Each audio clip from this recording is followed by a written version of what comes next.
Omni channel आणि multi channel दिसायला तुम्ही सेम वाटतं, पण फरक काय?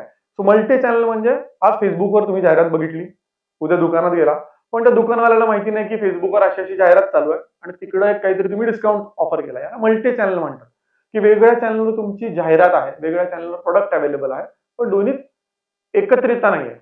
ओमनी चॅनल म्हणजे काय, की ग्राहकाने Facebookवर जी वस्तू ॲड टू कार्ट केली, WhatsAppवर त्याला त्याच प्रॉडक्टचा, त्याच किमतीचा एक रिमाइंडर गेला.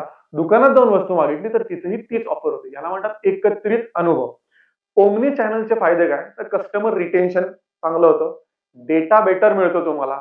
तुम्हाला कळून जातं की कुठल्या चॅनलमधनं किती बिझनेस होतोय, काय येतोय आणि याच्यामुळे तुमचा सेल्स किंवा विक्री वाढण्यासाठी हेल्प होते. सो खरं सांगायचं तर खरा व्यापारी किंवा खरा बिझनेसमन तोच, की ग्राहकाच्या मनात आणि मोबाईलमध्ये एकाच वेळी घर करतो. तोच तुमचा खरा बिझनेसमन असतो. सो ओमनी चॅनल मार्केटिंग वापरणं आजकाल काळाची गरज आहे. कारण आजकाल फिजिकल स्टोअर बरोबर मोबाईल स्टोअर पण तितकंच गरजेचं झालेलं आहे.